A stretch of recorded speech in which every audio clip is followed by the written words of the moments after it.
reeffa isaanii boolla tokkotti awwaalan.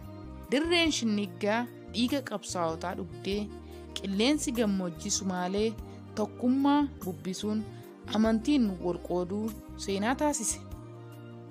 Egaan daawwattoota keenyaa eebilli 15 bara 1980 qorumsa hayyoota dhabuu mooraa qabsoo fi afuura dhugaa qabsootaatti baafachuun bu'uura ta'ee darbee wareegama seenaa qabeessa kana booda korri adda bilisummaa Oromoo yeroo lammaffaa adeemsise irratti guyyicha guyyaa yaadannoo addaa ta'e beeksisuun tokkummaa Oromoof akka oolu labse.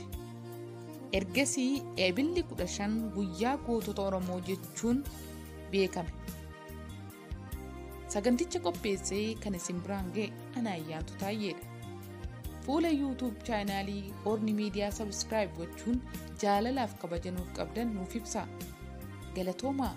Horaa bulaa.